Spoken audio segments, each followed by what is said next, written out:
asking people how they're doing and start asking people how they're feeling. So I gotta make sure I'm watching the news. God will never waste pain that's offered to him. Nothing is ever wasted. Everybody that I gotta play the week gon' be straight. And that we tie that red that you won't hit, so you better not be late. This is a place of development, and I'm not gonna die here.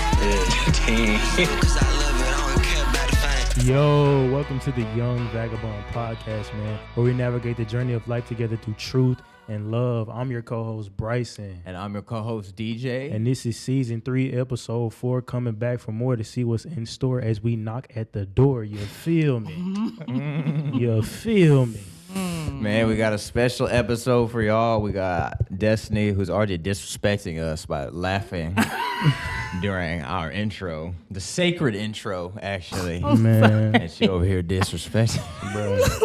Bro, she Don't get dissing on my our rhyme. She dissing my podcast. rhyme schemes, Literally, bro. bro. I thought you ate. How dare she do that? I thought you ate. That's so crazy. We ain't even introduced you yet. You already. You just did. No. Okay. That wasn't even a proper You introduction. said my name. No, see, you doing too much already. But it's all right. Look, before we get started, man, I want to remind y'all to subscribe if you're watching, follow if you're listening. Yes, sir. And share it no matter what. Whatever y'all doing, make sure to share. Get this content out. Also, remember, merch is available. You go to TWO24.co/Young Vagabond. The link will be in the description. So if you want to support the pod, get yourself some dope merch, man. It helps us. It helps you. Everybody wins. If you also want to support the pod, the Cashapp and PayPal will be down below. Thank y'all to everyone who has been tuning in this season. We appreciate all of y'all. Shout out to all the members of the tribe. We appreciate everyone. Appreciate all the people who give. Shout out to the Give-A-Bonds, the Donate-A-Bonds, the shop on 224-A-Bonds, man. We appreciate all y'all, man. Shout out Lane. Shout out Lane. Shout out to our man behind the screen, even though he's not there right now. Yes, he is. He's here in spirit. Shout out to Travis. We appreciate and love you, Travis. And like I said, once again, if this podcast impacts you, man, let us know in the comments. You know, share it with somebody because we want to get this content out to everybody. And also, make sure to follow all the social medias. Sure. Linktree, follow that Instagram, that TikTok, that LinkedIn. Just kidding. No LinkedIn yet. We may get to LinkedIn. Young Vagabond LinkedIn. Because technically that's a social media. I saw you know them pictures that be like you're addicted and it's like pills, but it's like all the social media platforms. So it was like Instagram, TikTok, Snapchat, and then it was like LinkedIn. And then somebody had tweeted out, just like, I have a problem. I cannot get off of LinkedIn. That wasn't funny. All right, bro. Hey, bro. Them portfolios be going crazy, fam. I gotta see it. I gotta see it every day, man. I just can't get off. It's like Bible app, YouTube, LinkedIn. Right. Almost as much as Bible app and YouTube. I'm like telling you, bro. Locked in with LinkedIn. I like that. Locked in with LinkedIn. Y'all go ahead, hit us with that sponsor. It's the corn chips. The corn chip. This man coughing on the mic. Lord Jesus. Shout out corn chips, man. Woo! Anyways, man, we got another excited episode for y'all. Super excited. We got Destiny from the Grace and Hustle podcast. Hopefully the podcast will actually be out by the time this episode comes out. Yeah, I'm going to let you speak. Yeah, but this is a woman of God, true Proverbs 31 woman. She out here just sanctified, just secreting anointing oil, I'm talking, it's just, like she walks into a room and it gets holier. Is he just trying to hype me up right now? No, I'm being so for real. This woman, man, she is just changing lives every day just through friendship, through being a light in people's life. I'm actually being for real. No, you are definitely a light in DJ a be lot of trolling. different circles. I do be trolling, but that I do mean Thank that you. you do be being a light, man. And so we're super excited to have her, for her to spit some wisdom onto the pod, man. She's also the first woman to be on the pod, not as a special guest. Yeah. Message. What? The very first one. So that's pretty big. I love that for me. Yeah. Man, she made it, man. So she's even right now, man, breaking barriers. Oh, not barriers, because it wasn't a barrier. To get on It the was a podcast. barrier, DJ? It wasn't. Are you sure? Dang. Gosh, that's See? misspoke, but hey. They're going to cancel you. You're canceled. She had to fight to get on this podcast. I had to fight for my rights. No, man, but super excited. But before we get into the pod, y'all know how we do. Y'all know how we do. But before we even do that, I bet y'all wondering why this lotion bottle here. And I just had to let everybody know that Destiny's hands are ashy because I was sitting in my room trying to get all the stuff for the pod, and she gonna call me, Ain't no way. and then she gonna say, This man really. she said, you got lotion. Take your grievances out with him, not me. That's why I'm looking. See, that's why I'm looking at you. Because if I continue to look this way, I just about died.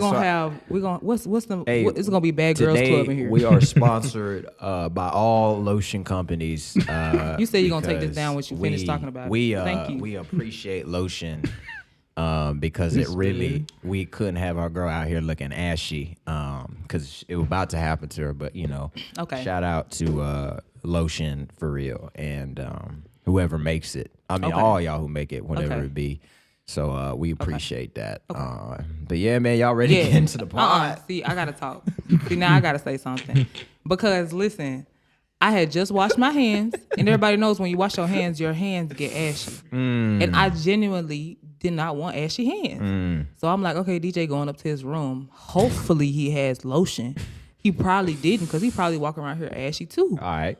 But I'm just saying that's why I had to ask you for some lotion, right? Yeah. I don't walk around here being ashy. Hey, man, I'm just saying. I didn't need lotion before the pod, but that's just me. wow. Anyway. That means you don't wash your hands. No, I do. Because you be walking around with nasty hands. No, Oh, I wash wow. my hands. No, you just just be walking around with nasty hands. You go over trying to make something what's not. I just It's okay. moisturize. That's what I do. But anyways, man, y'all know how we got to do it, man. I got to ask How y'all we this gotta do it. question. What has been your favorite conversation of the week? You know what's crazy? Okay, go ahead. You on strike like 4. All Hadn't right, even go been ahead. 4 minutes yet. Go ahead. I'm sorry. Okay. It was honestly the conversation I had before we even got up here. I was talking with my friend Morgan, and we were talking, just having casual conversation. And then she started talking about herself, and then I started talking about myself. And the biggest thing I got from it was that she thought that her struggles were her own struggles, so that she didn't want to talk about them because she thought that she was the only person dealing with them. Lo and behold, we both was going through basically the same thing. And she said at the end of the conversation, we still got to finish it, but she was like, she feels like so much better, and like a weight is like kind of lifted because like she's not the only person dealing with this. You know what's crazy? This just popped in my mind. She was like saying like sometimes she would look at other like Christians like me, like you sometimes. Oh, dang. Me and you sometimes, and like she will like feel as if like she's not quote unquote perfect enough. And I was like, oh girl.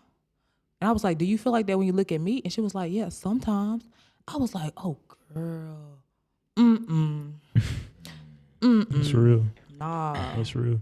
So then we just started talking about some other stuff, but yeah, that one was, I love that because I really wasn't gonna talk to her. Like I was gonna like sit my stuff down and like just go get my food because I struggle with that, like sitting and talking with people.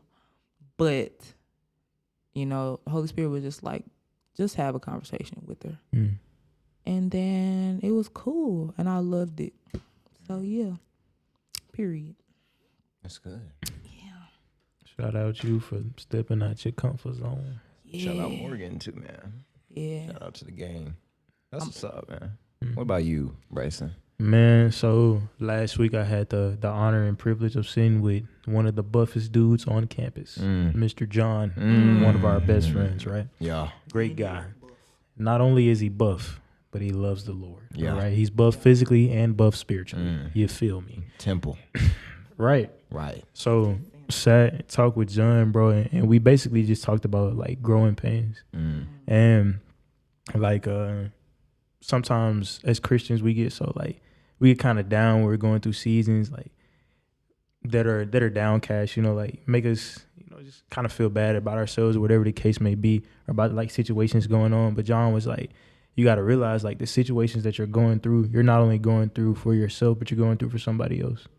And like there's always something to learn from these things. There's always ways to be grateful. Like John was telling me some of his testimony, like he's been through some harsh stuff. Like he had a house fire, like a whole bunch of stuff has happened to him. But even through all of that, he could still see God's hand and grace through it. So like if John can sit there and be like, yo, you know what? Like, yes, this may suck. This situation may be bad right now, but this is just a growing pain. Yeah. I'm just learning this to help somebody else, Yeah. And like, man, that really resonated with me because I was talking to Pastor Josiah this past Sunday at church when he was praying for me. I was like, yeah, man, like just been dealing with growing pains. So that was like a real right on time conversation. Yeah. That's good. Excuse me. Wow. Why? Oh, are you are you next? My body's Yeah. Are you next? Yes. Oh, okay. DJ, what has been your favorite conversation of the week, my brother? My favorite conversation of the week has In been Christ. I had a conversation with my pops. Shout out my dad. Shout out my pops, man. Mr. Ed Hardy. Yo, shout out him. The GOAT. But I had texted him earlier that week because I was just dealing with some things. And so he ended up being like, just call me son. And so we ended up talking. And that was a really good conversation. And he dropped a bunch of gems during that conversation. But one thing that he said that like really stuck out to me, and to give context, what I had really texted him about is just I've been feeling like just in this season of my life, it's just been like, loss after loss after loss after loss. And I don't mean that like family loss or anything like that, but just a lot of things just not panning out in the way that I'd hoped. Right, so dashed hopes a lot, right, and unmet expectations. And so those have been really hard, and so it's hard to hope for anything because just in the season of my life, I feel like it's not worth hope, basically, right? And so I was talking about basically how I felt like God had removed His hand off of my life because a year prior it felt like everything that I was doing or being a part of was blossoming. We started a pod, the college ministry we were part of, it had just started and it was thriving. Different areas of my life were like really looking up. And so I was just kind of like, life is good, thank God. And then it just felt like that stopped. And so it felt like, I really wrestled with, did I do something to bring this on? And just wrestling with, I wouldn't even say like anger, but I guess just a somberness of, I missed the mark. And so now God's hand's off of my life. And so talking to my dad, he said something that I really clinged on to. And he said that a lot of times we misequate success with God's hand on our life. Right. And so success and God's hand on our life are not the same thing. Right. And so whenever we're experiencing worldly success, that does not mean that God's hand is on our life. And whenever we are not experiencing worldly success, that also doesn't mean that God has removed His hand off our life. And he talked about when the disciples were in the boat, right? And just how Jesus was with them through the storm, right? And so they're traveling through the storm together. And so the season that may be difficult, or where it's, you know, for lack of a better words, losing season, or like you're taking L's this season, isn't evidence of God's hand off of your life. It's evidence of his love, right? Because he allows you to go through that to keep you dependent on him so that you don't lead to your own demise. And so that conversation was really powerful and important to me. And so shout out my dad for real, because that was a really good one. You know, I think it's interesting. I feel like a lot, like the three conversations we just talked about actually really relate to each other. Because from a sense of feeling like you're the only person, growing pains, and you know, wrestling with, has God abandoned me? I think it all stems into kind of that same thing, right? Is just a wrong perspective, right? Yeah. And I think that's something that I've been learning this season of my life is adopting the right perspective. And so I don't know, maybe I want to touch on that. Like, how has God changed your perspective or altered y'all's perspective as y'all moved, you know, even just through this past year? All right. I can't think quick enough.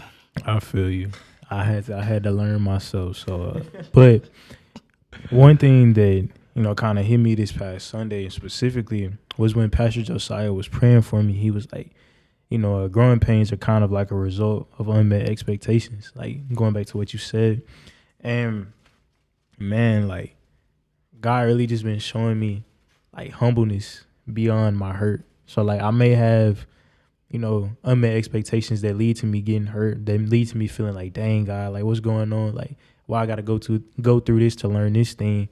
But in all reality, it's like, okay, yes, you can feel hurt, but like, let the humility come in after that hurt, right? Because I can go on in my life making all of these decisions and inflicting and bleeding on a lot of people from the hurt that I've experienced through like the things that have caused me to learn these lessons, right? Or I can take it and be like, you know what? Okay, God, let me sit back. Let me process. Let me pray. Okay, what are we learning here? Like, how can I be humble? How can I take a more humble approach to this instead of, oh, you hurt me, they hurt me, y'all all finna hurt. More so, they hurt me, you hurt me.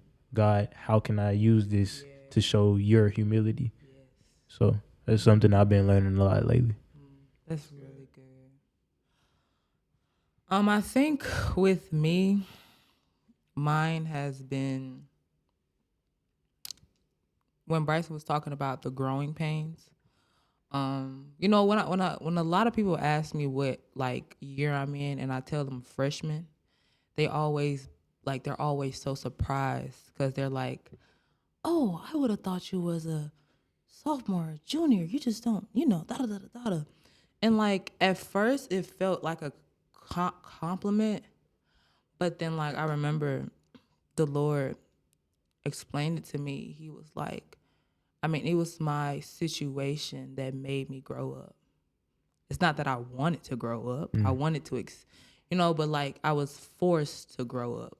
You know, I was forced to be older. Even when I wasn't in an older body, I had to be older because of my family situation, right? And it was through that I like when you were talking about the perspective of it, like with my father and having to deal with at home things like taking care of a parent and all those things. At first, it's as if like, God, like, do you see me? Like, I am struggling. Like, can you just help? Like, can you just take this away from me? Right? But, you know, when you look at Paul, right? You look at him when he said, Lord, please take this thorn out my flesh. Please. Like he's pleading, like, please take this thorn out my flesh. But God is like, no, because my grace is sufficient, right? Like you were saying, like through the situation, it makes you dependent on the Lord. I can tell you this right now. I wouldn't be the person I was today if what didn't happen to me in 8th grade that changed my whole life, my whole family, didn't happen to me. And I think instead of like at first I had a very bitter heart even when I was trying to like hide the bitterness, like, God, you're good. God, I trust you. But like, I was really bitter and upset, like with the Lord, like, like, but I think it's the perspective. Like, I wouldn't be sitting at this table talking to y'all in this mic if I didn't go through what I went through, and if I didn't learn to then become dependent on the Lord through my situation. So like, when you like shift your perspective in that way, it's more of like okay, God, I know this is happening to me. I know this is happening to me. I know this is happening to me, but I know this is also happening for me and then for you at the same time, right? So, yeah. Dude, that's really good. I mean, last week we had Jarius on the pod, and we kind of touched on how we use our positive experiences, right, to that wisdom that we gain from those experiences to then help lead and guide others. We talked about shining a flashlight, but I think in that also our negative experiences, God is one of the things he's described as is a redeemer, right? And so you can either let decisions lead you to want to have revenge or lead them to you, Lord. You can either let decisions lead you to revenge or lead you to redemption, right? And so, man, kind of like what you talked about, Bryson, we can either let our hurt and the wounds that are caused by that hurt, lead us to bleed on other people and affect and poison other people's lives, or we can use those wounds to help people navigate their wounds, right? Because we can come down to a place that they're at and say, I have hurted like you've hurt, right? And it's not like this comparison of, well, you got cut on the neck, but I got stabbed in the eyeball. It's not like that. It's, man, I have felt a similar pain that you have felt, and so now that I can come down to that situation, because I think it's the difference between talking at somebody and talking with them, right? Because I think there is beauty in talking at someone. If you go to a seminar, right, they're talking at you, right? And there's wisdom to be gained from that because they're coming from a place of, hey, I've learned, here's the lessons that I've gained, but it is nothing compared to talking with somebody. And when you talk with them, it's coming down to that level. You're not on a stage or a platform anymore speaking at them. You're speaking with them, right? You're sharing in that experience and sharing in that pain and sharing in that hurt. And from there's redemption happening. You're redeeming that pain that was caused on you, whether it be by other people, whether it be by uncontrollable circumstances. That pain that was caused on you is now being redeemed, right? And being used not only to bless somebody else, but to bring glory back to the Lord. And so I think, man, it goes back to, it's a perspective shift, right? Because it's very easy to take on a pessimistic attitude towards your pain, right? And to say, this is because of, it's my fault. This is because of somebody else. This is because of God, right? And to blame somebody, right? And to put anger and bitterness on somebody or something for the situation. But when we begin to shift that perspective to say, it's not about who is to blame, right? It's about how this will be redeemed.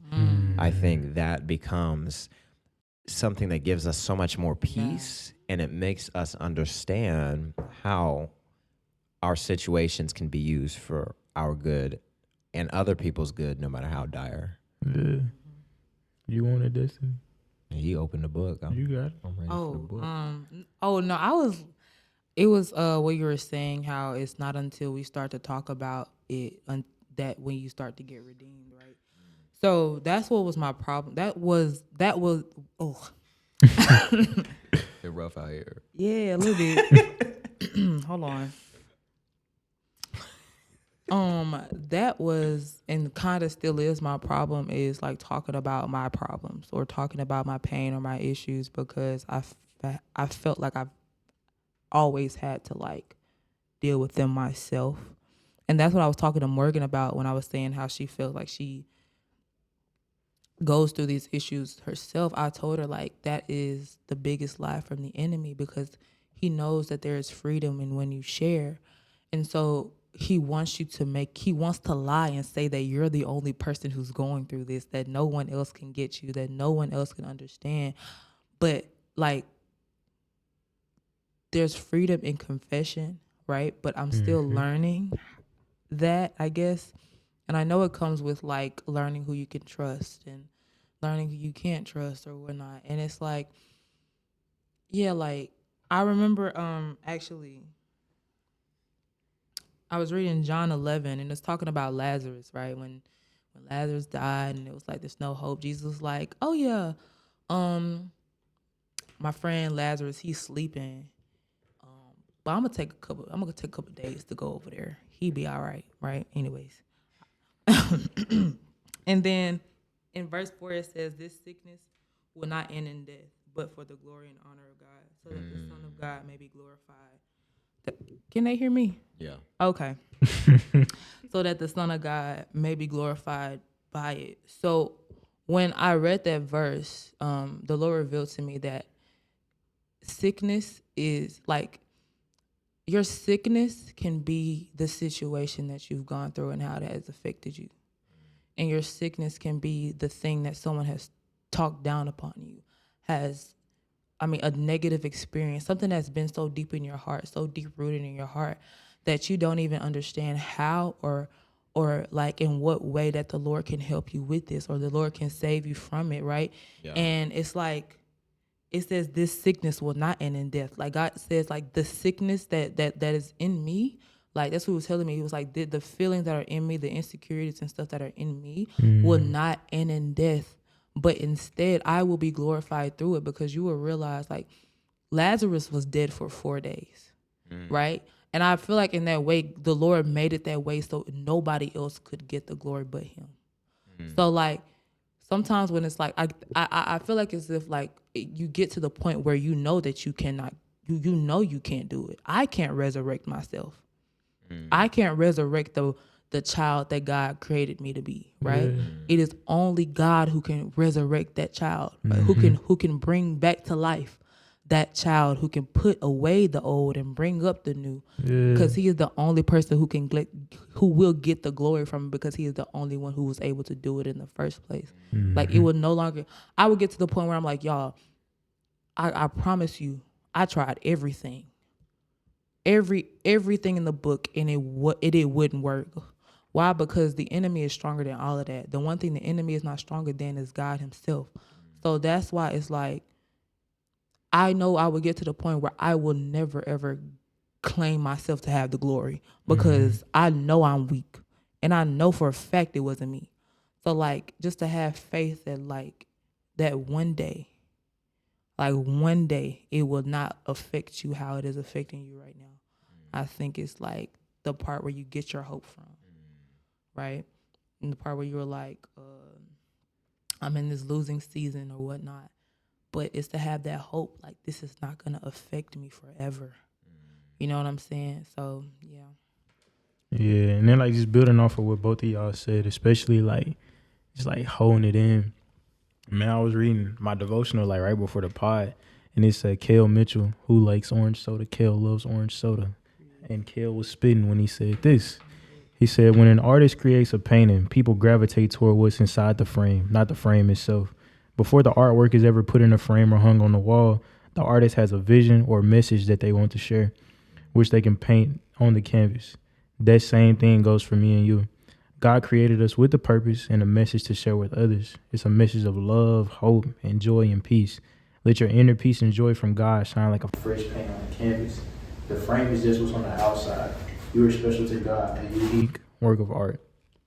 So essentially, like, you know, as we all kind of touched on, like these situations and things that we're going through in life, that's just the outside. Like, it's what's on the inner man, you know, the spirit man. That's what people are really drawn to. Like, you know, people who walk campus, they'll see a DJ, they'll see a Destiny, be like, dang, I wish I was as, you know, as good as a Christian as them. Yeah. Like, that's the outside, but on the inside, you may be battling something. But like once once people start to see the real canvas, the real painting, they can appreciate the whole artwork even more. You know what I'm saying? And it's like, I think there's just, I've said it before and I'll say it again, there's freedom in sharing like your stories. You know, that's biblical. You know, we're overcome by the blood of the Lamb and by the word of our testimonies, right? And like even in the Old Testament, I've referenced this like multiple times, but like probably one of the most fire verses in the Bible, Job 16:6. If I speak to you, miserable comforters, my pain is not relieved. And if I refrain from speaking, what pain or anguish leaves me? So if I don't speak, this pain will never leave me. So like if we want to be healed, if we want to walk out of these seasons, if we want to share wisdom with people, right? We got to speak. We got to let it out, because it's kind of like, in a sense, selfish of us to hold it in. Not saying like you go out and speak all of your business, or, you know, while you going through it, just telling everybody what's going on, complaining, whatever the case may be. You know, be selective with who you let in into those moments, because like those are sacred, right? But when you've come out of that dark season, or when you've learned something that, you know, you feel like God has led you to share, right? Share it to people. Don't harbor goodness. If you harbor goodness, ain't nobody gonna want to come to your store. You know what I'm saying? Wait, that didn't make no sense, but I said it. No, I got what you put If you down, harbor though. the goods, then no one, because stores sell goods. Yeah, they sell them. You gotta sell the goods. See, look, I missed the mark, but it's okay. I got it. It's okay. You ate that little one too. I want to say something about the part where you were like, when people see the Christians, like, I wish I was a perfect Christian. Like, you know, that's what I battled with before I got here. I didn't know the balance of human and like follower of Jesus. Like, it was either I go to church, everybody put their best faces on, or I was in a public school. There was no in between, right? So I didn't know how to be in a space where this Christian could also be a human being, right? Who like literally is struggling with the same things that I'm struggling with. And so now it put this image on me that, oh, I gotta have this perfect image too, because that's what I've seen my whole life. And this is so weird now to see the problems in the rawness, the authenticity of like the community that you put yourself around, because at the end of the day, you start to realize in your mind, like God has literally started to change my perspective and like humble me a little bit with like grace, in the type of grace I give people. And hustle. This is why I mess with you. Speaking of, y'all can follow the Instagram, Grace and Hustle Incorporated, All Things Incorporated. Madison wanted me, I'm pretty sure she's going to want me to say All Things Incorporated, because all things are incorporated. Yup. Yeah. Keep going, though. Yeah. I'm sorry. DJ, you funny. It's okay. But now you know you can't interrupt me like that, because you know I got bad memory. You know I'm going to forget what I was saying. And you know I don't know what I was saying no more. Talking about grace. Oh, okay, yeah. So learning how to extend the same grace that is given to me, basically. And it's so beautiful that you get to see like how human people are who love the Lord. Like, we all are struggling, trying to walk this life. Like, it's not no like peaches and rainbows. Like, you know, I don't even like peaches. But I'm sorry. My bad. It ain't no cookies and ice cream out here, G. I love cookies and ice cream. It ain't no cookies and ice cream out here, G. Cookies and cream. I don't know why Perry don't have no ice cream no more. We don't rock with Perry anymore. Like, what's going on? Young Vagabond dissing Perry right here. Heck Perry, no, bro. Perry diss No. tape. What? Bro, listen, no. Perry diss track dropping. I'm hitting it. She on the feature. I actually really like Perry. Just kidding. Like, don't hurt me, Miss Annie. I'm sorry. I love Miss Annie. Oh my gosh. You know, she asked me to get her some earrings. I'm gonna get her some earrings. You should, man. I am. Miss Annie, if you watch the pod, we appreciate you, bro. You brighten my day every day. Every actually. single time I walk in a Perry, you just make me smile. Where the ice cream at? Hey, but get the ice cream back. Get the ice cream. Somebody get on work. But anyways, circling back. I thought about two things. I saw a Tim Ross clip. He was with Kev on stage, and they were talking about like, you not that bad, because they were talking about the people in the Bible, and it was like, you think you the first one to bust it open? They've been doing. That was so funny when he said. Read the Bible. They were busting it open every day. Hey, bro. Hey man, God can still use you even if you busted it open one time. Like God, you not, you know what I'm saying? Like, man, I was just thinking about like David literally slept with somebody's wife, then had him murdered, and then like was still called a man after God's own heart. Like that's pretty crazy, right? You want to talk about someone who's a HOE? Freaking King Solomon? King Solomon, we're out here, man. He could. We had like, what, 900 women, right? Enough to entertain 3 women a day for a whole year.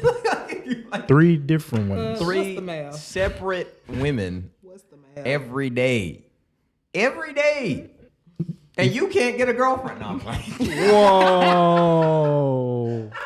See, I was gonna say something, but I had to keep my mouth closed.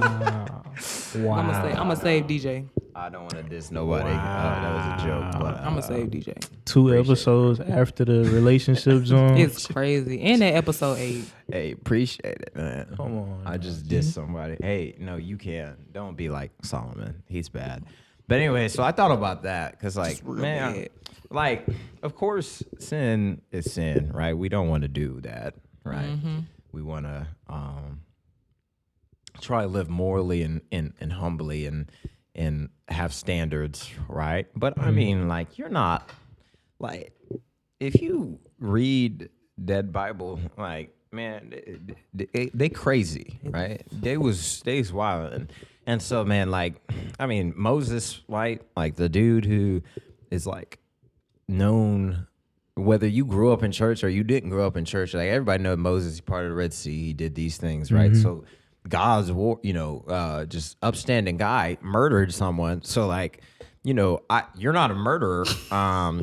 So by that very bit, if God can use a murderer, Paul, when you think about it, a lot of the people who are like the top Christians or top men of God, right, murdered people, right? There's a correlation there, right? So if you want to be a man of God, you need to no. Already. Just cut the clip right there. Okay. Don't do that. But no, I mean, I think about that. Like, that's really a thing, though. Like you are not. What you think is irredeemable is exactly what God wants. That's so good. Like, whether it be a situation, something that you did, or something that happened to you, right? That you think is irredeemable. I wasn't trying to say. The country accent coming out. What you think is irredeemable is the exact thing God wants to use. And so, man, there's no situation that's too dark. There's no action that you did that is too just ungodly for God to redeem, right? It takes that right heart posture, and it takes you pursuing after the Lord. After, it says in Proverbs, though the righteous fall 7 times, they get back up again. But whatever you think is irredeemable, God is ready to redeem it. And so I just think about that and just how powerful that is, because I think that's a lot of reason why a lot of people are stuck, right? They think, man, my junk is just too bad, right? It's nobody can take out this trash, right? Yeah. And so they keep it inside, right? And like, so I live in a residence hall, right? And sometimes I just be lazy, right? So I don't be wanting to take out the trash, right? But if I left the trash in my room for like 4 or 5 weeks, it stink, right? And it would be disgusting, and it would attract bugs, and it would make my living situation a lot worse, right? And we have a lot of people who are keeping their trash in their hearts, right? That emotional baggage, that those actions that were happened to you, or things that you did, that you're just, that shame, that guilt, all of those things are being kept inside their heart, and it is making their heart a horrible place to be, right? And it begins to spew. If I was in my room for long enough with all that trash, I would eventually stink, right? And that would start to affect other people, right? And we see that the poison that's been kept in somebody's heart begins to affect another person. It begins to damage other people. That it's no longer something that's damaging just to yourself. You, like you said, you bleed on other people. And so, man, it is not worth whatever you feel the embarrassment will be, or whatever you feel man, I'll look weak here, or I'll look this, that, and the third. I won't look like as a good of a person here, right? It is not, whatever that viewpoint that someone may or may not have is not worth the toxicity that it leaves in your soul, right? And so, man, I just want that to be something that's a perspective shift, is that, like, you know, we talk about delayed gratification and how powerful that is. But I think even in that, delayed gratification is asking for help, right? Because it's instant gratification to say, no, I can do this on my own, right? I'm strong enough, right? It's to fight your pride. I mean, it's to fight your sin, or to fight your situation with your pride, right? And that's instant gratification. But delayed gratification is being willing and humble enough to maybe appear weak, to maybe appear less godly, or appear this, that, and the third, knowing that healing that will eventually be led, like that will come from that, is far more worth that temporary embarrassment or temporary issue that you may deal with. And I think about the verse James. I don't want to misquote it, but I think y'all may know what I'm talking about. Wow. That talks about, dang, I forgot. But basically, the prayer of a righteous person Availeth much. But what's the part before that? Like, I actually forgot. I forgot myself, brother. I don't know. Like I've quoted it many times. And read James in a minute. But anyways, it basically, to paraphrase, it talks about how, you know, confess your sins to one another. Oh yeah, it does. Confess your sins to one another. Yeah, James 5:16. Is that what it is? I don't know. That's what I think it is. It is 16. I knew it. You know, I should have just went for it. But yeah, therefore confess your sins to one another so that you may be healed. For the prayer of a righteous person availeth much, right? Or heals much. So I guess I did. It was in there. It was baked into the memory. But I mean, I just think like that is powerful wisdom, that out of confession, that doesn't even have to be confession of your sin. It can be confession of your trauma, confession of things that you have gone through in the past. Confession of those things brings healing, right? That's why therapy is so powerful, because that brings healing, right? And so you are not, like it sounds harsh, but you are not good enough to internalize all that trauma, right? You can't, right? You will hurt yourself and other people in doing so. But there is freedom in being open about it. And like Bryson said, that's not everybody, right? Don't be trauma dumping on people. Yeah. I don't like that at all. When you be like, hey, how's your day? Well, Actually, let me tell you about 10 years of trauma. I did. Thank you. I appreciate it. But like, man, have someone. Like we've talked about that. It doesn't have to be everyone, but it should be someone. Yeah. I love when you were saying how when you keep the garbage in, eventually you'll get used to the smell. And you will realize that maybe this is not as bad as I think it is. Dang. Talk about it. But at that point, I think that's like equal to you numbing yourself. Like numbing yourself to the emotion, because you just don't want to deal with the trash. So I just don't smell it, nor do I feel it. So I'll just numb, right? And like you're saying, it bleeds. And you don't even realize that you're bleeding on people. Why? Because you're numb, right? You can't even feel yourself bleeding because you don't even know that you're bleeding, right? So yeah, that really was for me. But you know what I'm saying? But sometimes you got to minister to yourself. Sometimes you just got to say it out loud, and they just be like, "Dang, that's really me." Yeah, that's good. But yeah. No, that's real good. Like, hearing both of y'all speak, it just reminds me that you got to come with a willing and repentant heart. It's like, God, okay, I'll fumble the bag, or, like, I missed the mark, but God, like, I'm willing, like, I'm here, use me, you know what I'm saying? And like, going back to that point we all made at the beginning, you got to let your humility be louder than your hurt, because like you said, DJ, we can fight the sin, we can fight the trauma, we can fight all of that with pride, but ultimately, as y'all both just mentioned, all it does is just allow stuff to build up. But when we take this humble stance and approach of, you know what, dang, yeah, I'm hurt, yeah, maybe I missed the mark, and I can't deal with this alone. Like this guilt, this shame, or the pain that this stuff caused me back in the gap. Like, I gotta let this go. I gotta work through it. And there's a certain type of humility that comes with that, because like, we can go around, I'm hurt and I'm gonna let you know I'm hurt, or is I'm hurt and I want to be healed.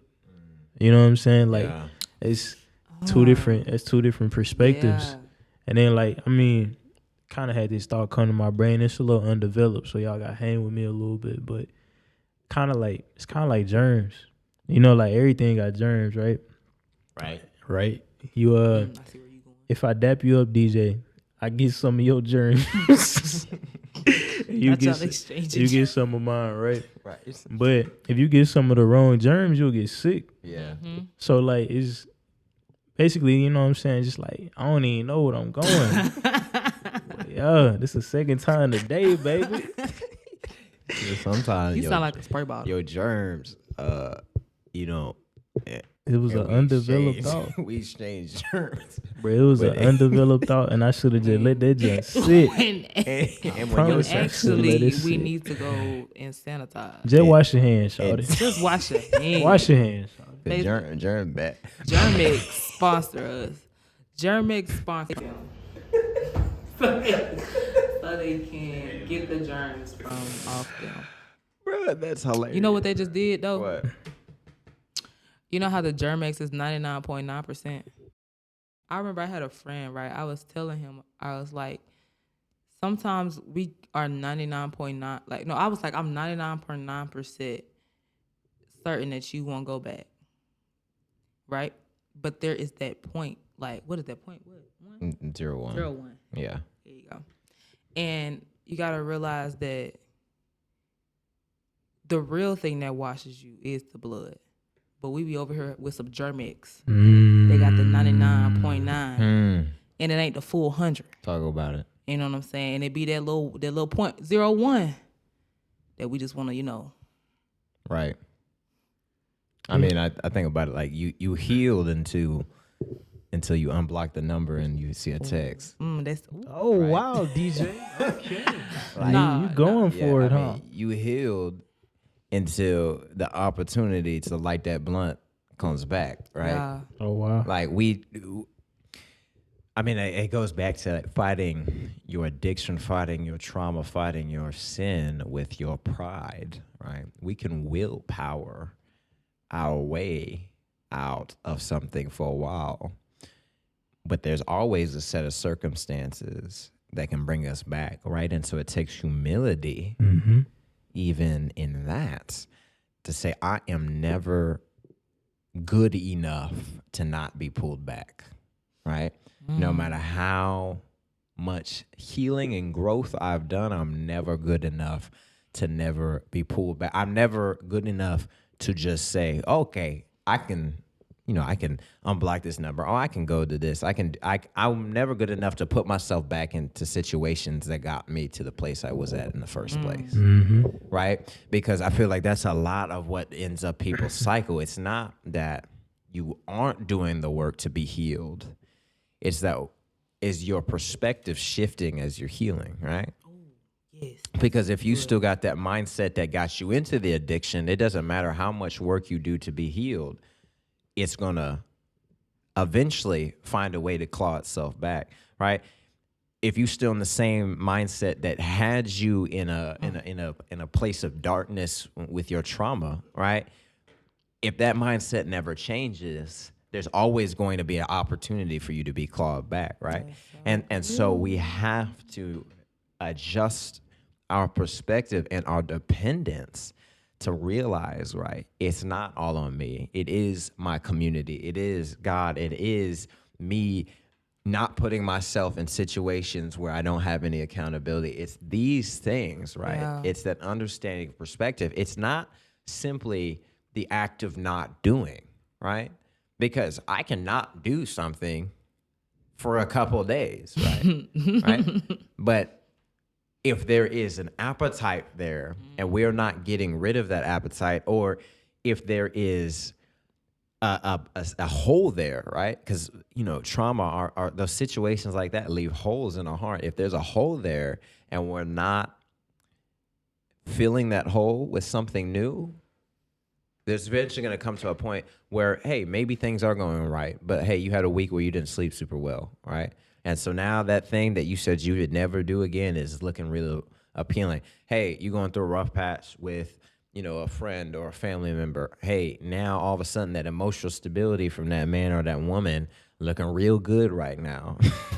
I'm coming up with some people, man, because, man, it is inhibiting a lot of people's growth. And so I was talking to a brother of mine not too long ago, because he was just talking about, you know, asking for advice about how to get out of a particular sin that he's been dealing with. And he talked about, you know, like, you know, what do you do, DJ? And so I said, man, you got to get to a point where you love the Lord more than you love your sin. Yeah. Right? And that's something that a lot of people aren't doing. They may love the benefits of God more than they love the sin, but they don't love God more than they love their sin. And there's going to get to a point when you're trying to experience something that, like, if you haven't had that history of experiences with God, the sin is going to be way more appetizing, right? You know, going back to old thought patterns is going to be way more appetizing. Going back to old relationships that you know are toxic, whether it be friendships or romantic relationships, those are going to look a whole lot more appealing, right? Because you haven't familiarized yourself with something better, right? And you haven't familiarized yourself. You haven't fallen in love with something better than those old things, right? So then now those old things become way more appetizing in seasons or in situations where you just feel like you need some emotional stability.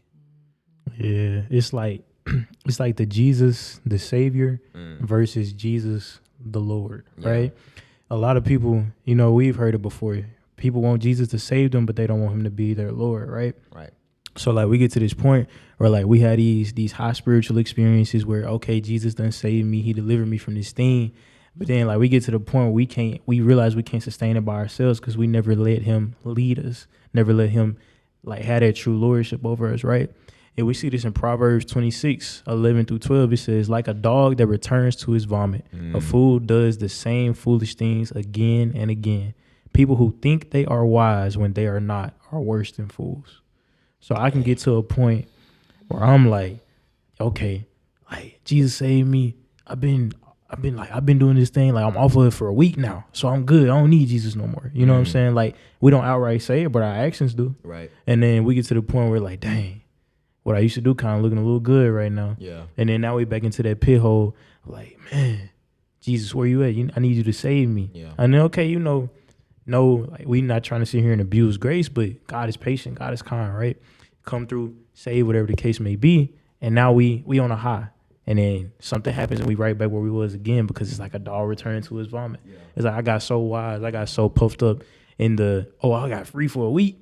But then like after the week gone, what happens? Yeah. Like a dog returning to his vomit. Yeah. Okay.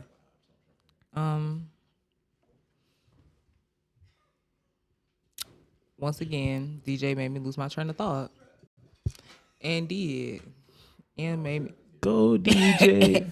That might be DJ. This is why we need Travis, man. Because when I don't have Travis, man, I don't know what to do with myself. Can you plug this in for me? My laptop at like I love that 12%. He gonna die, and then we gonna be talking, and the audio gonna be like, it gonna be like, what? That's how mine was. No, bro. You remember first season we had like at least 2 episodes where the phone like would cut off. Oh yeah, bro, that was so sad. We'd be like going in. Dang. Okay. No. Okay. I feel better about myself now. Nah, for real, we got a whole episode like in the vault that never got released. Never. Dang. it never dropped because the phone was tweaking. It was tweaking. Dang. Hey, that's actually a lesson. Hold up, I'm about to go in real quick. Hold on. Before you do it, let me make fun of it real quick before you do it. Bro, we uploaded the footage, right? I looked at it on my laptop. We were moving, but like the audio was so out of sync. It looked like an old Godzilla movie. Like, you know, you know what I'm saying? Like, it was bad. Dubbing was off, man. Yeah, but you got it, DJ. No, I was just gonna say because I mean I like what you just said. Like, oh, that makes me feel better, right? Because like we said, she's starting a podcast, Grace and Hustle. Y'all go follow. But man, a lot of times when we start something new, we feel like we are the first people to make these mistakes. Hello. Right? Mm-hmm. I remember the first time I got in the gym, and No, I for didn't real. know I was doing. My squats were crazy. I'm talking my legs. My legs, like, you know what I'm saying? They out. You know what I'm saying? I look like a cartoon. You know, like, you know how in them old 30s movies when they be doing these dances, right? They just be moving them like sporadic that. movements. Them sporadic movements. You know how Goofy be? Okay, yeah. And the little, That's the little fly. Man, that's how my squats look, bro. I look crazy. I'm talking, my knees gonna die. Bro, I'm about to kill these knees. Hey man, shout out to my brother Will, man, because like he said, brother, let me help you out because you don't know what you're doing. I love that for him. Man, we're struggling, and I'm sitting over here so embarrassed, right? And it's like, dude, that's something that made me almost go like, I don't want to do this, right? I'm gonna work out in my room, or I'm just gonna quit, right? Because I'm not gonna embarrass myself like this, right? Mm-hmm. And I think it all stems back to humility, to know that like you're not the first person to make these mistakes. I think we misconstrue humility as only being something like, oh, when somebody's complimenting you or congratulating you, you're like, oh, just this. oh, or you know. The Christian version of that is, you know, All God. all God, right? Which I mean, I say, but you know. Man, I be wanting to slap them locks off your head, boy. But Take a compliment, man. Gosh, We're gonna Derry. talk about that. We're gonna unpack that. but man, I mean, I think that's only one facet of human, and it's really a false humility is what that is most of the time. It's not real humility. Humility is one, not taking yourself so seriously, right? Yes. To think that you're above mistakes. And also not take. It's really just not taking life serious. Like humility, Bro, I got a perfect example. Go perfect ahead. example. When we do the Holy Steppers, and like I know I'm finna take a stupid shot, like I'm pulling from half court, and if I airball, Has done it I'm before. celebrating like I made that jump. Has I'm done talking it about I'm before. walking down the court smiling, I laughing. am a witness. Because like at the end of the day, I'm gonna get the ball back, right? and we gonna run it back, and I'm gonna hit the next shot. Yeah. And if I don't, guess what? It's okay. I've witnessed it. Life gonna go on. Go to sleep, and you gonna get back up, Yes. and it's gonna be another day. And I'm still gonna pull from half. gonna do it because guess what? One day it do go in. Exactly. And when it do, everybody be like, "Dang, Bryson, I ain't know They you were didn't like even that." remember. They didn't even remember the ones he missed because they so focused on the one he made. Right. I'm telling you. See, a lot of times we look at people's success, right? We look at the shot that finally went in, and we don't know all the missed shots it took to get there. Oh wow. Message. I mean, that's powerful right there, man. Because I mean, I think about like a lot. Humility is not taking life seriously, right? Too seriously. Yeah. Let me preface that, right? Too serious. Because yes, are there stakes to things, right? Like as believers, is there stakes to seeing unsaved people come to know Jesus? Yes, there are stakes, right? Is there stakes if you have a job, right, and you supporting a family to not be like, it's not that serious, right? Like, no, I mean, like, it's, you know, little Timmy got to eat, right? So, I mean, there life has stakes. Don't get me wrong, but humility is understanding that in the grand scheme of things, life is not that serious, right? So the season that you're in, I've only been alive for 19 years. 19. Right? Coming up on April 3rd. So, just putting that out there. Y'all Do just we tell me happy film on birthday. your birthday, bro? I think we might. I'm gonna bust in the door and be like, but what mid podcast, mid We filmed the day after your birthday. okay. Oh, Real never, I'm gonna still bet. do it. Hey, I'm just But go I with mean- balloons.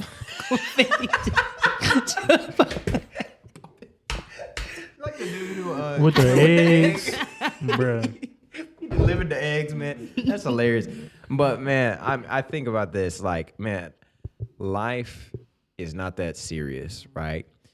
And I've only been alive for 19 years, right? And so this season of my life, here, let's do some math, right? So 19 times, we'll just say 20 times 12 because it's almost my birthday, right? Make math easier. So that's 240, right? I would say that this current season that I'm in has lasted for about 6 months, right? So if we do that math right here, that is the right way. Oh, okay. Yeah. I thought you were Don't play trying with to. me, bro. I thought you were trying to like do it the No, other way. no. Like, Don't worry about me. I I'm got it. sorry. I got it. Let me cook. I'm right? sorry. That's 2.5% of my life. Oh, right? that's what you were trying to get at. That's My bad. not. That's like literally a minute part of That's my life. good. If I like, that represents so little of my life. And let's say that I live, hopefully like a good 75 years. Right. This 6 month, and it may last longer. Right. This 6 months to 10, 12 month season of my life, in the grand scheme of things, does not outweigh all the blessings that have come in just the previous year of my life. Yep. Right? I mean, I'm talking being blessed enough to do a project with two of my best friends in starting this podcast, right?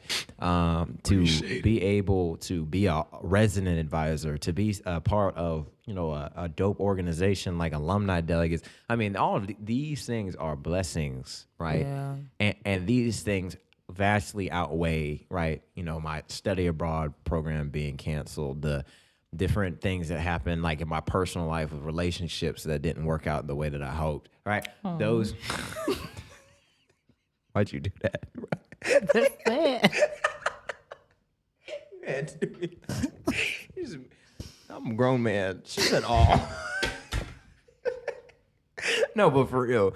I mean, like, these things, right, are minuscule in the grand scheme. And it's not to diminish them, right? Because I feel them. Like, them chunks have hurt, right? Most definitely. Right? There's been painful moments. I made a video recently on my Instagram because shout out my mom. I was telling my mom about how I bought myself some strawberries for Valentine's Day. And I think what she took from that is that I was going to be eating strawberries alone in my room. And so she was like, baby, it's not always going to be this way. Thanks, Mom. And so I was like, but even I'll in try that, not to laugh. like, even in that, I made this lighthearted video. I was in my room. I was like, hey, don't got me a girl, but at least I got these strawberries. And then, like, it was funny. But, like, that's not taking life too seriously, right? Because I could sit over here and be down in the dumps. And don't get me wrong, there was a moment where I was sad, right? That I was not going to have anybody for Valentine's Day, right? But I could let that disable me, right? But instead, I let God redeem that, right? And God redeemed that to bring joy to other people, right? Yeah. Like, people got to find that funny and laugh, right? And people who are in similar situations, right? They got to relate, right? And so I bring this all back to the gym, right? And the fact that, like, humility is not taking life that seriously. It's realizing that you are not the main character in everybody's story, right? Because when I go to the gym, I'm not focused on anybody else, right? Like, I can count on one hand where I've been like, oh, wow, notice this person in any capacity. And usually when I notice someone, it's like, wow, they are killing it. Right? I'm not looking at somebody and going like, wow, look at this chump right here. You know what he's doing, right? And so when we recognize, man, like, I mean, I think about this, like, I think about how much I think about myself versus how little I think about other people as far as, like, the mistakes, right, that I make. Right? I'm thinking about my mistakes all the time, right? And I don't think about other people's mistakes, like, almost at all, right? But everybody else is doing that. Like, think to yourself how many times you think about other people's mistakes. right? Next to none, right? Because you're too busy focused on your own mistakes. And so, like, it's a blessing that people really don't care about you. Like when it comes to, like, man, you messed up here, you did this, that, and the third. At the end of the day, they've forgotten it because they're too busy focused on what they messed up on, right? And so when we recognize that, man, we're not the main character in everybody else's story, life is not that serious. It makes life so much more joyful, right? Because you can make mistakes with joy, knowing that at some point God is going to redeem this, right? You can make mistakes knowing that, hey, at some point, right, this was not going to be what's defining the rest of my story, right? And you can live life knowing that not every decision is a high stakes moment, right? Like not every person you choose to go on a date with is a high stakes moment, right? You can go on the date, not enjoy the date, and guess what? You don't have to keep on going on dates, right? That's not a requirement, right? You can hang out with someone not really like that much and be like, hey, that's it, right? We're not. I'm not reach out anymore. Charge it to the game. You can try something new, join an organization, try a new hobby, and be like, yo, I don't really like this. I'm leaving, right? Because you're not obligated to anything, right? And of course, you want to honor commitments and stuff like that. So if you committed to something, of course, having integrity is finishing out those commitments, but recognizing that life is not that serious and your obligation, like you are not obligated to anyone. The only person you're obligated, in my mind, to is the Lord, right? And even then, because of his grace and his goodness and his love for you, he will allow you to not even honor your obligation, right? While he still remains faithful to his side of the deal, right? And it's up to you whether you want to accept that or not, right? But at the end of the day, when we look at the grand scheme of our life, we say, okay, how in 2 years is this moment going to matter? The time you tripped up on your words in the union, not going to matter in 2 years, right? And it doesn't, like I said, diminish that it didn't happen, but it puts it in perspective to say, man, at the end of the day, life is going to move on. And this moment that I think is this serious, man, it's not that deep. And I think that's really what true humility is recognizing that fact, right? And it's a difficult thing, right?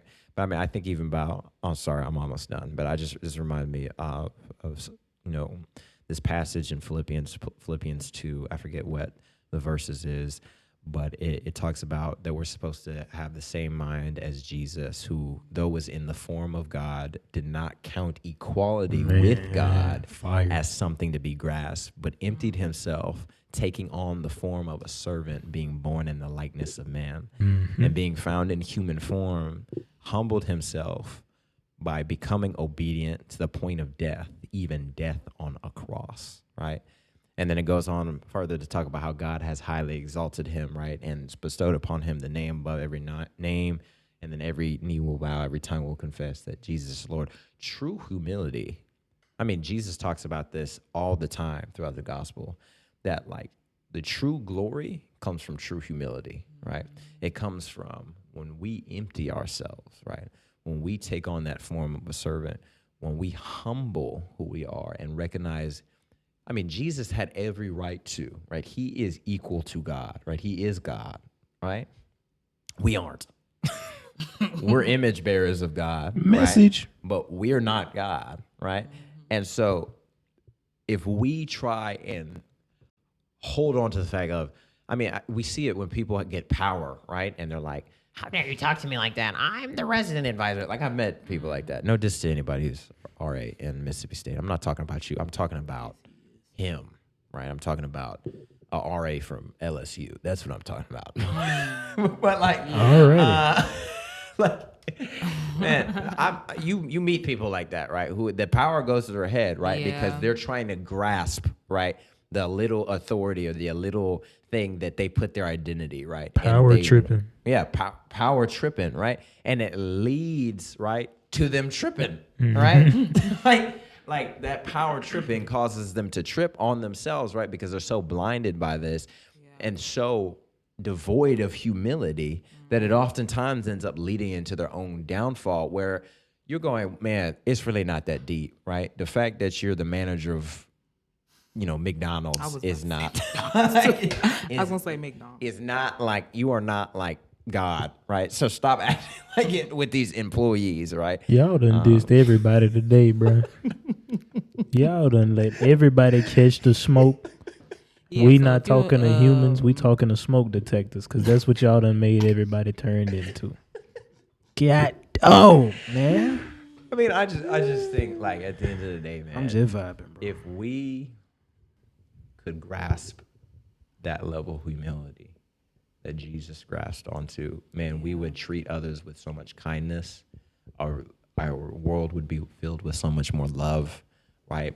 And there would be a lot more unity, right? And healing, because we're no longer seeing every situation and every decision as this high stakes moment that is going to impact us forever. That did something for me for sure. No, for real, because I struggle with control. Because I feel like if I don't have control over the situation, it's gonna, like, all hell's gonna break loose. Yeah. You know what I'm saying? If I don't figure this out, then something's gonna happen, and now I'm messed up. Anywho, Yeah. but when you were talking about the weight room, it made me think about how a period when I had lost weight, and my identity became in the fact that I was no longer looked like the girl that I did before, but I was still battling the same mind. Like my body lost weight, but my mind was the exact same.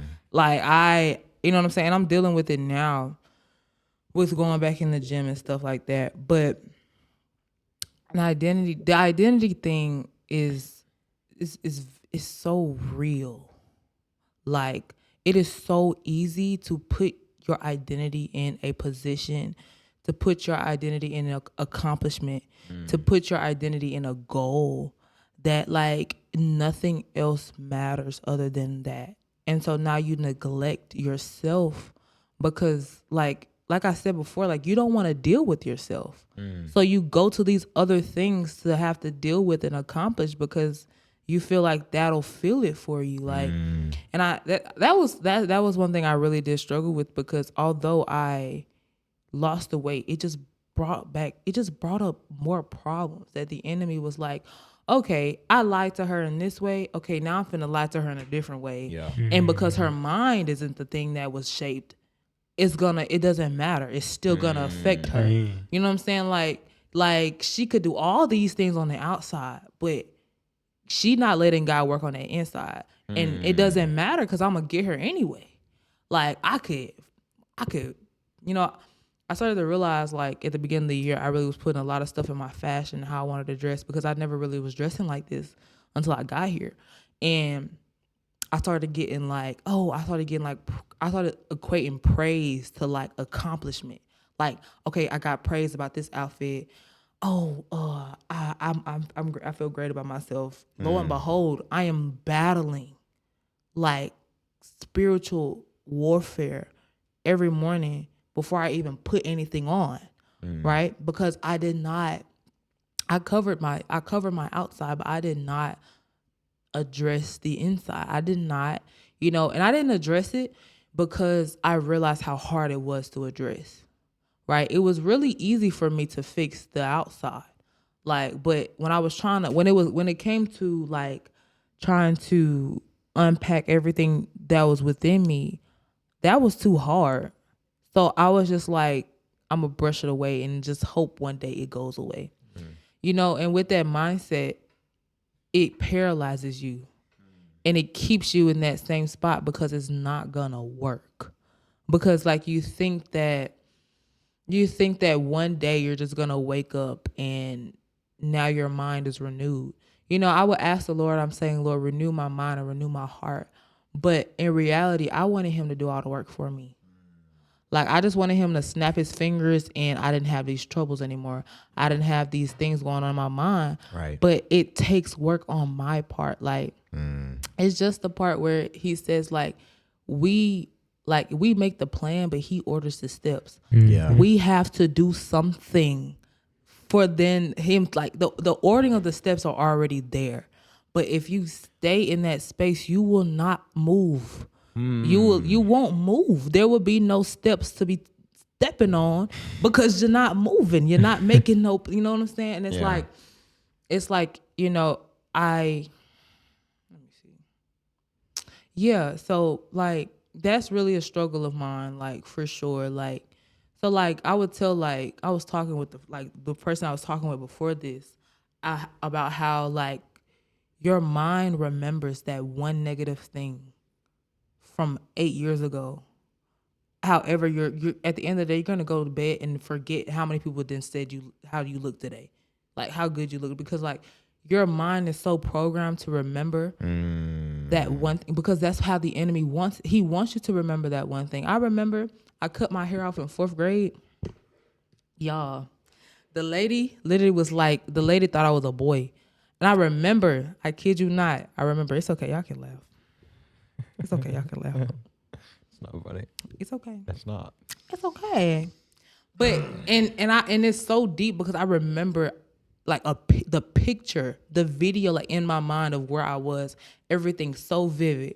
But I could not remember nothing else, right? And it's like you remember those negative attributes that were put onto you because that is who the enemy wants you to identify with.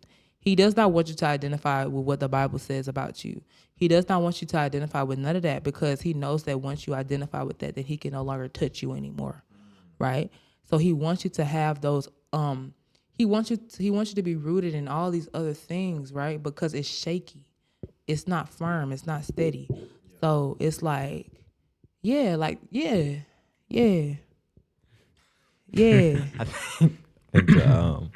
wait, go ahead. I was clearing my throat, but if you got something to say, you can say it, bro. I was saying just that was such bad timing. My bad. He's like, shut up.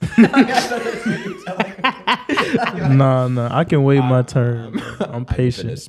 I'm patient. You just said it's my turn, even though I just said something. I'm patient.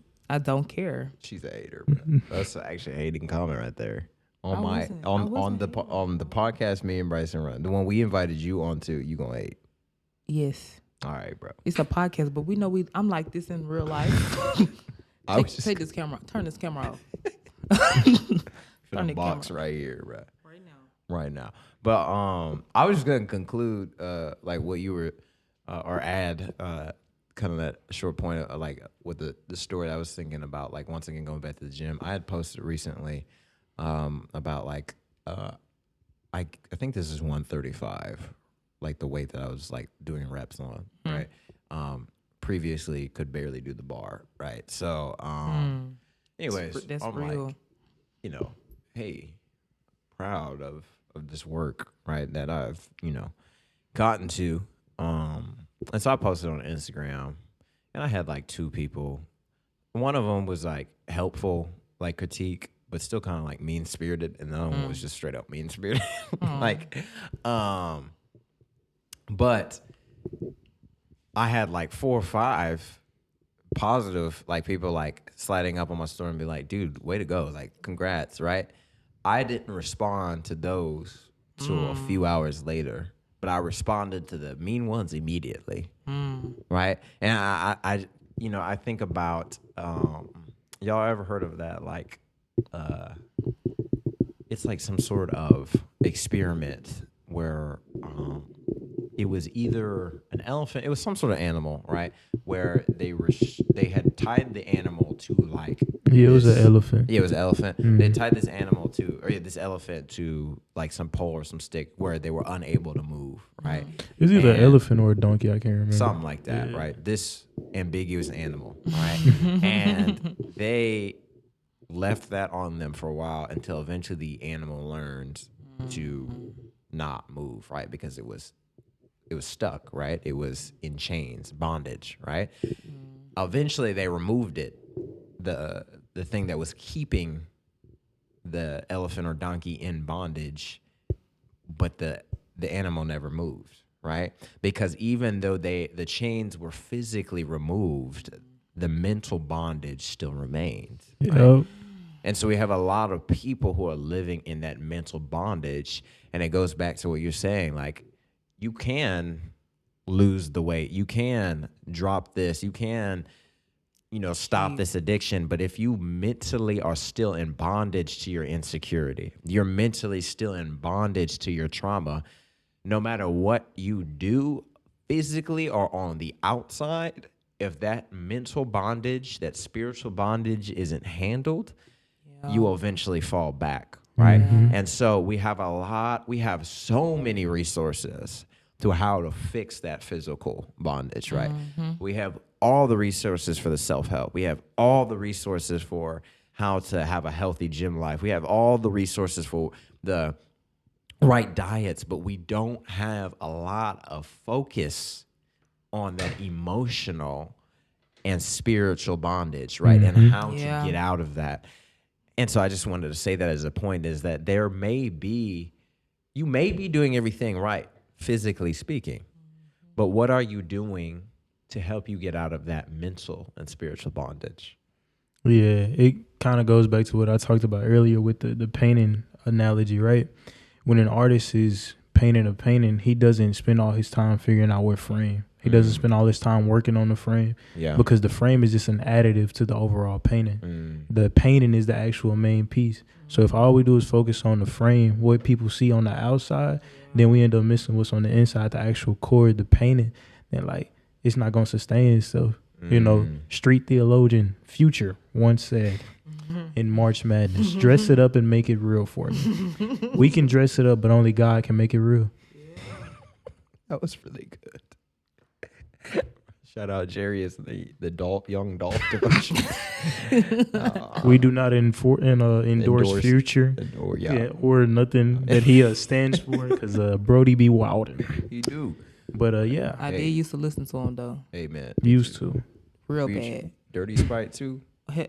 Dirty Sprite 2 still one of the classic trap albums. Boy. I don't listen to it anymore, but Branson, he saw me that one time. We were at a silent headphone radio, and the song came on, and I knew every word. I knew every word. That's so real. This is why we thank God for Big Breeze, Hovey, Catch me with the Lecrae, Key Glock song. You know what I'm saying? Shout out Christian hip hop. I mean, I still listen to secular hip hop, but I don't. Yeah, Future. I can't do Future anymore, man. I had to drop him. Cheesecake. Hey. But man, no, that's powerful. And I mean, I think this is another thing that I wanted to say. It's not exactly relevant to what we were talking about, but I'm just going to say it anyway. Say it. Spit it out, DJ. Yeah. But man, I feel like we've talked about this before, but if we spend so much time focused on building the image of Lord, if we focus so much time building the image of healed, we'll never actually be able to dedicate any time to actually healing. And I think about this. For the amount of time I can spend learning how to Photoshop a gym photo is the same amount of time I could spend actually in the gym. Right? Yeah. But my time is finite, right? So I can really only pick one or the other. I can either get really good at actually developing my body, or I can get really good at Photoshop, right? And I think we have a lot of people who are really good at Photoshopping being healed, right? We have a bunch of people who, once again, have dressed the outside to make themselves and to make other people think that they're healed, right? They are, going to the gym. They are doing these things. They got the body. They got the grades. They got the this, that, and the third, right? But on the inside, and when nobody's watching, they're still crying inside, right? Their soul, their heart is still weeping, right? Because there is still that spiritual and emotional bondage, right? And so it's you can spend that season of life, every day of your life, right, contributing to the image of being healed, or you can actually contribute towards that healing, right? And that takes digging deep. That takes some days not being your best or being your prettiest, right? But at the end of the day, it's so much more worth it, right? Because images look great until you start Photoshop images look great until you start looking at them really deeply. The more detailed the look, right, and the more cracks, the more evidence that it's just an image become, right? I mean, you see it with the AI photo. I don't know if y'all seen the AI photo image. They look great at first, but then he got four fingers, he got 7 toes, right? And it's not immediate, right? But the longer somebody stares at that image, the more distorted they begin to see it actually is. And I don't know about y'all, but I want to live a life being like, this is authentically who I am. Yeah. The healed version of me. Hey, it's still human version, right? The still one who messes up, right? But the one that is still working towards that further looking like Jesus, then putting on an image of what I think Jesus is supposed to be. More Real spill, man. That did you want to say something? I'm chilling. Okay. He's just like every time you say something, he's like, anyways. I'm a professional ad-libber. I just want. He just wants to interrupt you, actually. I love that for you, Bryson. Okay. He said, So It was a bad timing, bro. it's okay. "Do you want to speak though?" I did. I was gonna wait till you got done laughing. Are you done? Yeah. Okay. LOL. So basically, this is a piece of vulnerability here. So we're talking about physical appearance, right? And equating that with Christianity or being healed and all that type of thing. I know that one thing that the Lord is delivering me from is what my body should look like as a Christian woman. Right? Because in social media, you have this, kid you not, you look on Pinterest, search up like Christian, da, da, da, da, da, and now you start looking at the body type, the body image. It's like I felt as if that once I achieved this certain body goal, then I'm complete. You know, then I'm done, right? That's my cherry on the top. Like without it, I'm missing something. You know what I'm saying? Like in this, I will be complete, right? And like I even think like that going into like relationships. Like in this person would think I'm complete, right? If I look like this, then this person is gonna think that I'm complete. Oh, she Christian and she look like this, she's complete, right? And it's like I feel like that's a lot of things people struggle with. Like for sure, like I gotta get this image before I am considered godly enough or whatnot. You know what I'm saying? As if Jesus' blood didn't do it all for you. Right. You know what I'm saying? As if him being on that cross naked in complete vulnerability wasn't the thing that did it for you or did it for me.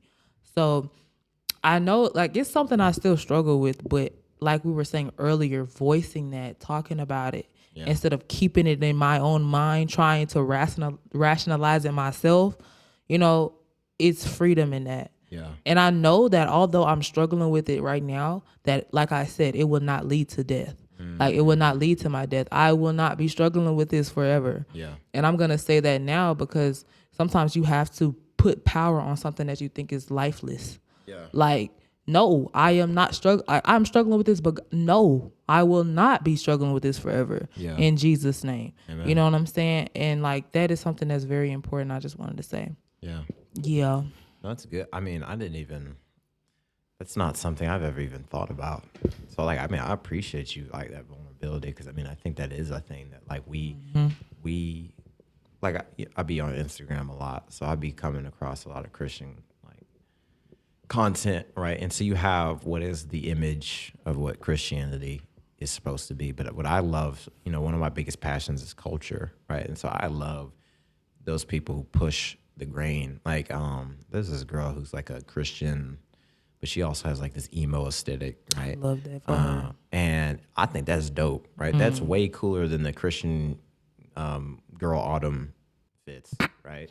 Like, I know I just keep dissing them. Y'all so, like, It wasn't me that time. I didn't do anything. So many people done caused so many strays. Just cause y'all two done got together with a microphone, bruh. So many people done caused so many strays. the white cardigan, And he's blue still jeans, going. the brown boots. He said There's nothing wrong with that. That outfit eat down. He said, okay? I didn't mean to. And then he elaborates. That eats down. I put that on. So he's basically talking about me too. Hey, bro, do what you want, bro. Like, I'm not saying it's bad. I didn't mean to. But however come, I'm gonna still talk about let it. me elaborate. It's hilarious. Like, no diss to you if that's your drip, man. Like, I'll ride with it. For real. But it's not the only way. Yes, that's what bro. I'm saying. Right? And so, man, we see it with how people look. I mean, I talk about this. I make this joke all the time, but like when I came to college, right, my fashion evolved, right? But also I just came from a different area where we thrift, we wear super baggy clothes, do stuff like that, right? I mean, y'all do, but like, I don't have. Hey, bro, like my roommate, like shout out my roommate, but that's not like the clothes he wears. Like, I'm thinking, I'm trying not to diss anybody else. A this DJ Like, I mean, it's the like the ripped jeans tee, graphic tee with some Jordans type fit, which once I'm again, not gonna lie, you fire, right. yeah, like fire, right? Right. But once again, not the only way to dress, right? Yeah. And I got people question my sexuality. People did all these things, right? As soon as I got to college, right, because I didn't fit the mold of how a typical, black man who's a Christian is supposed to dress. Oh, so that means you must be gay. You must be this, that, and the third. You must be whitewashed. All these things, right? Just because I dressed and I looked and I acted different, right? Stepping in certain environments, right? In churches, I come from a low church type environment, right? Where, to youth, you're wearing, a t-shirt and some jeans, right? Or coming in I wore joggers, right? And stuff like that. And in certain environments, that would be, they're going to look at you and say, well, that's not how a Christian's supposed to look or how they're supposed, but it's realizing, I think all of this really comes back to humility, I think, in the fact that, man, the way that you see it isn't the only way, right? So the way that you realize those Christian convictions, right, and how you walk it out isn't the only way, right? Like, I may not understand like Christian punk rock or Christian death metal, right?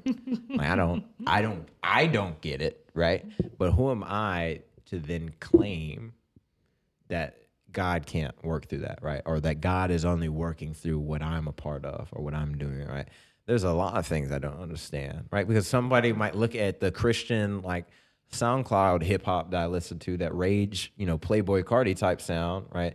And how there's believers are using and turn that music into these really awesome art pieces for the Lord, right? And they'll go like, God can't speak through that, right? And so it's recognizing and once again taking on that approach is that like you can't take yourself too seriously, right? So what you think is best doesn't necessarily mean that's what's best, right? And being humble enough to know that God isn't just working through you or through how you believe he's supposed to work through, right? But that God is bigger than that, right? And that takes humility. But even then circling it back is like, we as believers have to contribute to that type of culture, right? Because the world already does enough job at making people feel insecure, right? So why should we be contributing to that? Then when people want to be a part of a church community, be a part of just a community of believers, why do we then say, well, you have to change this, that, and the third about yourself before you can do that? That's what the world does. The world puts out an image of what this is supposed to look like, right? But, this is what popular, this is what trendy, this is whatever, right?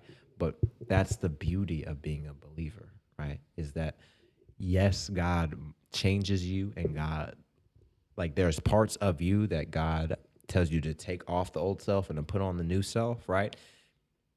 But I think important part of that is that it's still you. It's still self, right? And so God's not trying to make you into a robot and to be like everybody else. He's trying to help you understand who you were really meant to be, right? And that doesn't mean giving up your style, right? That doesn't mean giving up, your accent. If you talk a certain way and that's the way that you grew up, that doesn't mean, you don't got to sound like, hey there, guy. Like, that's not how everybody needs to talk, right? And that doesn't even fit right when you're talking to other believers. Or to people who may not be believers who want to come to the faith, right? And so, man, we as believers need to contribute to that culture, right, of helping you understand who God wanted you to be all along. Not trying to make you me, right? Because you can't be me, right? Only I can be me, and I can't be you, because only you can be you. But helping each other and growing in that, we're saying, hey, the clothes that you wear, once again, there's modesty and there's stuff like that. But, hey, the fashion that you have, man, that's awesome. I love that that's the way that you express, right, that God-given creativity, right? The music that you listen to, man, I love that's the way that you express that God-given creativity, right? That, I believe, is true kingdom, right? That's the true kingdom of God. And I think that's something that we as believers a lot of time miss the mark on. Well, does anybody want to add anything? We're actually already like an hour and 36 minutes. We might have to split this one. Young Vagabond meeting. Woo! No, I'm playing. It's all about it. 1 Samuel 16, verse 7. But the Lord said to Samuel, do not look at his appearance or at the height of his stature, because I have rejected him. For the Lord sees not as man sees. For man looks at the outward appearance, but the Lord looks at the heart. Amen. Straight from the word. Straight bars. Yeah. Powerful. Well, man, as we get ready to close this now almost hour and 40-minute episode of Straight Sauce, brought to you by Destiny Sauce and Smoke, right? Because we came for everybody this episode. I think we dissed McDonald's managers, Christian Autumn Girl Summer aesthetic. I dissed dudes in Mississippi for their fashion choices. So what I'm hearing is no, because you helped, right? Trying to figure out who else we were dissing. because you did it all. Y'all dissed Perry, bro. Oh, yeah. That was Destiny. No, I Destiny just dissed said I Perry. wanted ice cream. No, you dissed Perry. You said you were Okay. going to drop a diss track. You did say that. No, you you said said you the said diss you would track. be the feature. DJ, we not gonna argue on this thing right here. Don't So do we that. want to thank you for tuning in to this episode of the Young Vagabond podcast.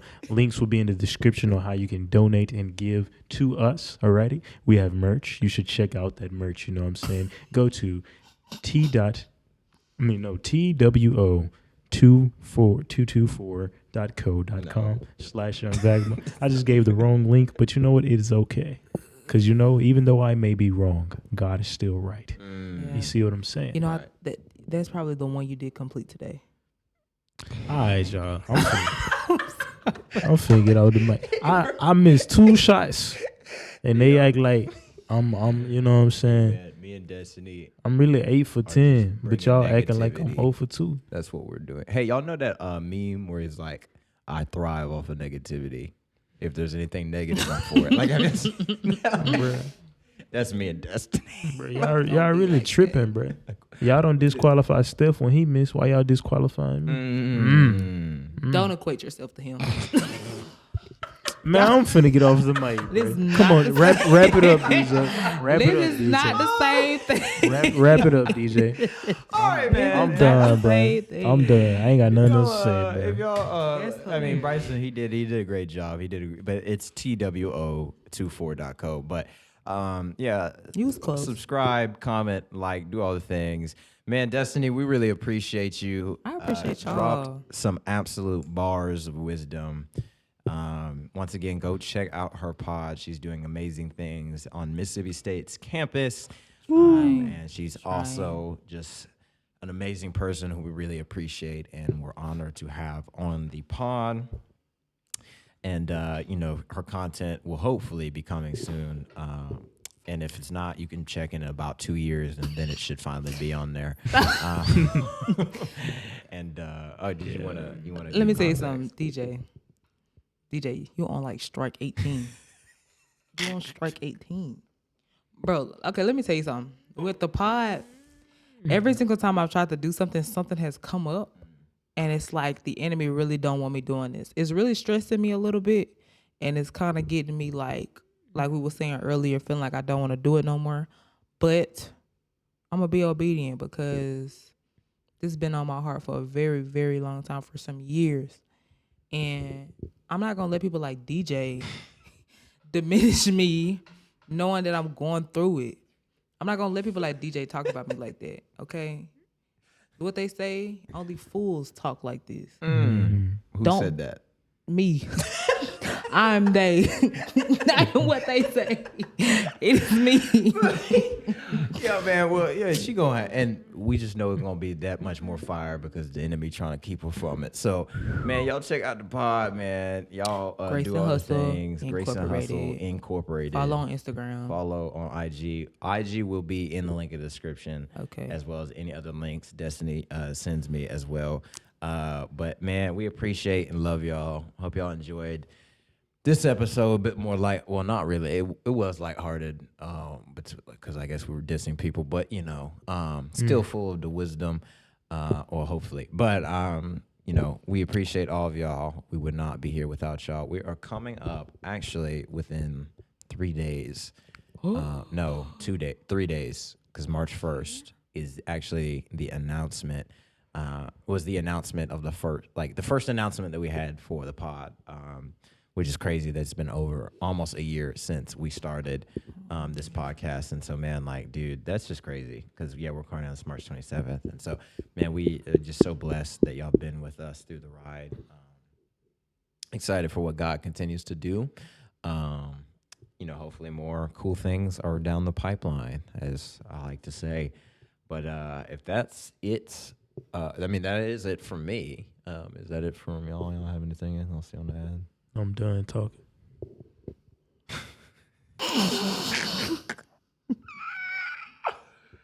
Thought he ate. He thought he ate that little one too. Did not. Well, Bryson, what do we say? Y'all be blessed. Don't stress. Do less, and let God take care of the rest. Because y'all don't want to see what's next. I'm finna fight them. Yeah, I need a bag. Como se dice? I make a banger that got it on replay. Why they talking about he say, she say? I'm probably gonna slide a name, yeah, on the freeway. Gonna make a bag, and I blow it, no cheesecake. Then I gon' sell everything.